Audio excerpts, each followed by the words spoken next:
Gentlemen, it's great to see you all. Great to see you too. Well, let's get into it. Season 6, Part 1.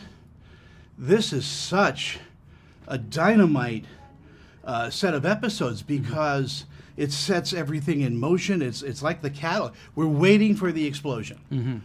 And you both are executive producers. Was it always going to kind of accumulate to this?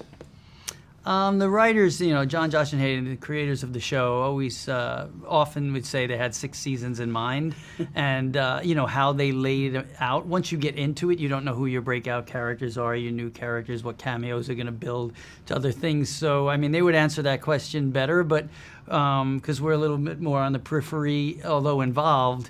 But I think their ending they always had in mind and where they wanted to go with these two, certainly with Daniel and Johnny. In a way, it's fan service. They are the super fans of the original franchise, and they are writing the show that they believe the fans want to see. So in that way, I think we deliver.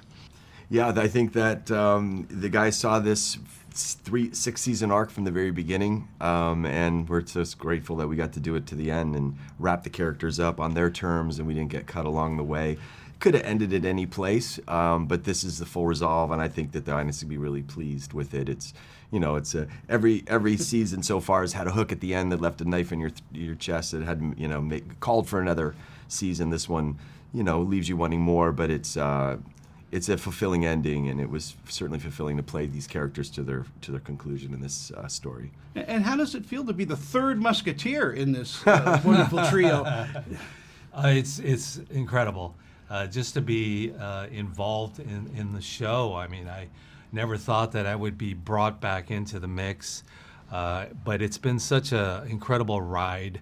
The ups and downs of the show and the characters, and I can't think of a better group of guys to be able to work with than these two, because they're extremely professional and they're wonderful actors, and they're actually very giving as actors too, which is wonderful. And so they set the tone. When you talk about executive producers, these guys set the tone on how the set should feel, the vibe, and they make it feel like family. It's like a warm environment. So it's hats off to these two gentlemen for bringing it. It feels like family to us as viewers too, because I was a fan of Karate Kid. I'm hoping for Karate Kid the musical pretty soon. But Ralph, your character, Danny LaRusso, what an arc this guy has had.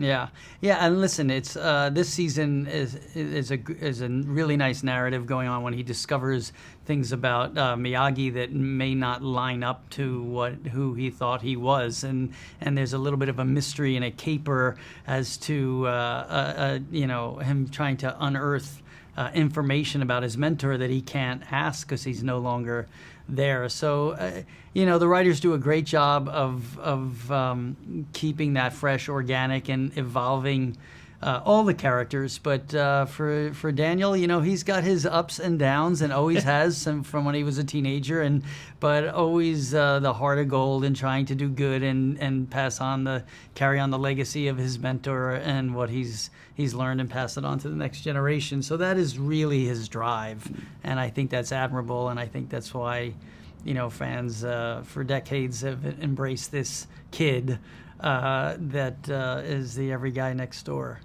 Well, it looks like our time is all up, and I'm so happy to have spoken to all of you. I'm going to be back to talk to you about Part 2. Sounds great. Hopefully. Awesome. All right. All right. Thank you very much. Thank you so much. Appreciate it.